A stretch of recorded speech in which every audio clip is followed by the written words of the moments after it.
ආයිබුවන් සුබ දවසක් බිය ඩයිමන් YouTube චැනල් එකට ඔයාල හැමෝම පිළිගන්නවා.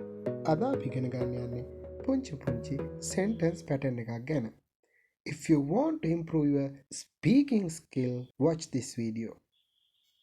යමක් කරනවා ඇති කියන වාක්‍ය රටාවයි අද අපි ප්‍රැක්ටිස් කරන්නේ. ඔහු වැඩ කරනවා ඇති. අම්මා දැන් උයනවා ඇති. ඔහු මට බනිනවා ඇති. ඔහු දැන් උගන්වනවා ඇති. එයාලා උදව් කරනවා ඇති. බස් එක දැන් එනවා ඇති. මෙන්න මේ වගේ වාක්‍ය රටා. එතකොට යමක් කරනවා ඇති කියන එක ඉංග්‍රීසි ෆ්‍රේස් එක තමයි maybe. maybe යොදාගෙන අපි කොහොමද මේ වාක්‍යය ගොඩනගන්නේ? මුලින්ම ඉන්නවා subject එක, එහෙම නැත්නම් කර්තෘ.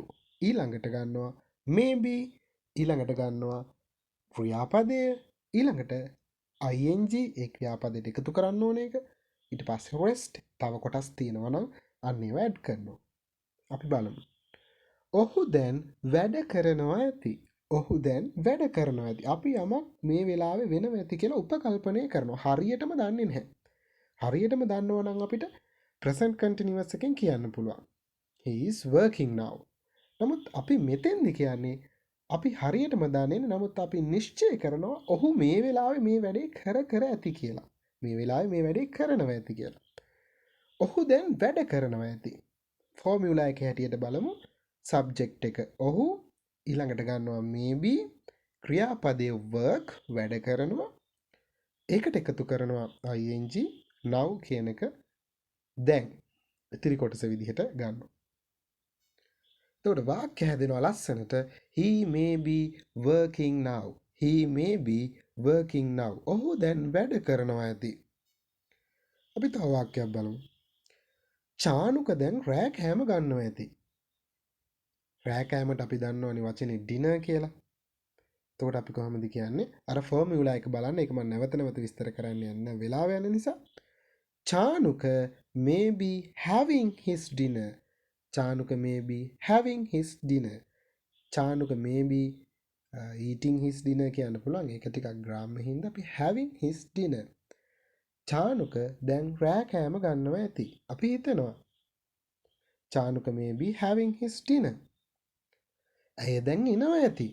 කොහොමද කියන්නේ? ඇය දැන් එනවා ඇති. ඇයට she, maybe එනවට come එකට ing දැම්ම. දැන් නම් now. She may be coming now. ඇය දැන් එනවා ඇති. She may be coming now. ඇය දැන් එනවා ඇති. අම්මා දැන් උයනවා ඇති.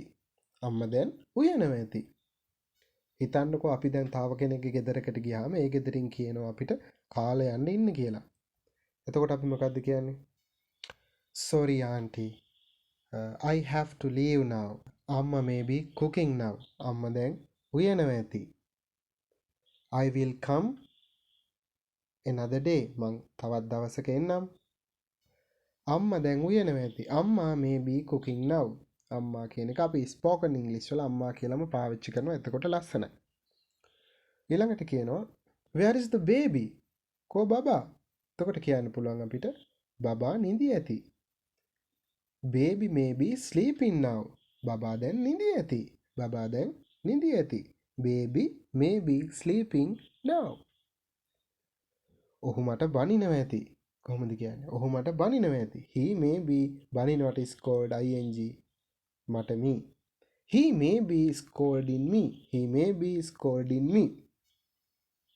ඇය මම ගැන හිතනවා ඇති. ඇය මා ගැන හිතනවා ඇති. සිංහල වලට අනුව.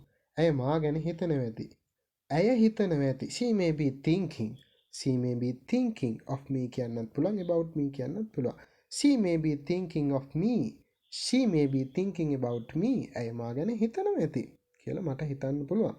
එයාට මතක් වෙන්නේ නැති වෙන්න පුළුවන්. නමුත් මං එහෙම හිතනවා. ඔහු දැන් උගන්වනවා ඇති. ඔහු ගුරුවරයෙක් නම් අපිට උපකල්පනය කරන්න පුළුවන් 7:30 1:30 වගේ වෙලාවක් ගැන නම් මේ කතා කරන්නේ. අපිට කියන්න පුළුවන් ඔහු දැන් උගන්වනවා ඇති. He may be teaching now. Don't disturb him. Don't take a call him. ඔහුට කෝල් එකක් ගන්න එපා. එයාලා උදව් කරනවා ඇති. They may be helping. They may be helping. එයාලා උදව් කරනවා ඇති. බස් එක දැන් එනවා ඇති. How to say? බස් එක දැන් එනවා ඇති. The bus may be coming now. The bus may be coming now. දැන් බස් එක එනවා ඇති කියලා අපිට වෙලාව හරිනම් කියන්න පුළුවන්. දැන් බස් එක එනවා ඇති. The bus may be coming now. මෙන්න මේ විදිහට මේක වාක්‍ය රටාවක් මේක ප්‍රැක්ටිස් කරන්න මේ වගේ වාක්‍ය 10ක් ඔබේ ජීවිතේ හොඳට ප්‍රැක්ටිස් කරගත්තොත් ඔටෝමැටිකලි ඔබට පුළුවන් ඉංග්‍රීසි භාෂාව ප්‍රගුණ කරගන්න මේ ආශ්‍රිතව තියෙන ඕනෑම වාක්‍යයක් ඔබට බය නැතුව කියන්න පුළුවන්. මේ වාක්‍ය ඉගෙන ගත්තට ඉංග්‍රීසි කතා කරන්න බෑ. නමුත් මේ වගේ වාක්‍යස් මේ වගේ පැටර්න් 100ක් ඔබ සතු ඇත්නම් ඔබට කිසිදු බයක් නැතුව ඉංග්‍රීසි භාෂාව හසුරවන්න පුළුවන් වෙනවා. එහෙනම් අදට නවතිනවා අලුත් පැටර්න්ස් එකකින් අපි නැවත හමු වෙමු. ඔබට සුබ දවසක්. Thank you watching this video.